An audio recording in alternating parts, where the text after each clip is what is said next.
Gilas Pilipinas hindi lamang sikat at top 1 sa Asia, nakatanggap pa ng hamon sa tatlong bansa sa Europa. And bago natin yan pag-usapan mga kaibigan, pa-like and share naman po bilang suporta sa ating YouTube channel. Well mga kaibigan, hanggang ngayon nga po ay kinikilala at nare-recognize na ang ating Gilas Pilipinas hindi lamang po dito sa Asia ng FIBA, at nakikilala na rin at tumutunog na, umuugong na ang Gilas Pilipinas sa Europa.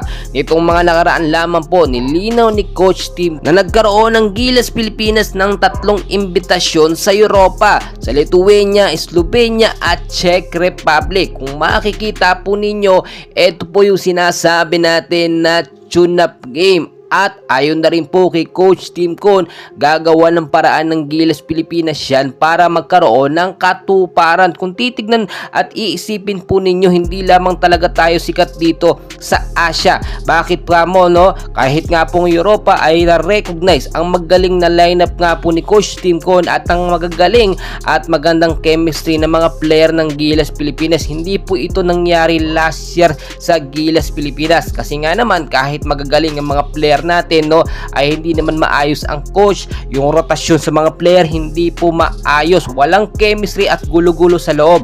Bukod pa po dyan, kaya nga tayo na-recognize sa Europa. Ang European team po ay matatangkad po ng mga basketball player at talagang kilalang kilala sa kanilang mga height. Napansin kasi nila ang napakagandang performance at height ng ating 7-footer player na si Kai Sotto. Yung depensa po kasi ni Kai Sotto at yung kanyang pagdudumina sa loob, kapag ka nasa loob siya ng offense at depensa, talaga ay nahihirapan ang mga average height lamang na player. Kaya nga po, kung mangyari talaga yung tune-up game nga po dito sa mga European team, sabihin na natin sa Slovenia, sa kupunan po ni Luka, ay aasahan po ninyo na mahihirapan ng Gilas Pilipinas at mapapalaban ng husto si Kai Sotto sa matatangkad na player.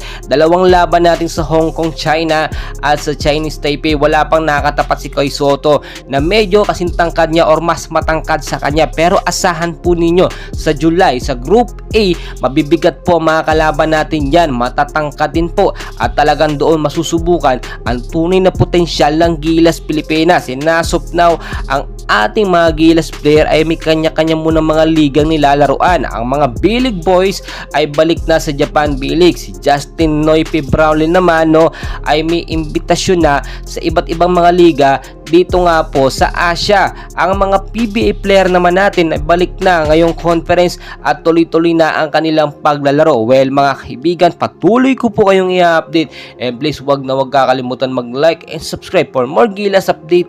Maraming salamat po.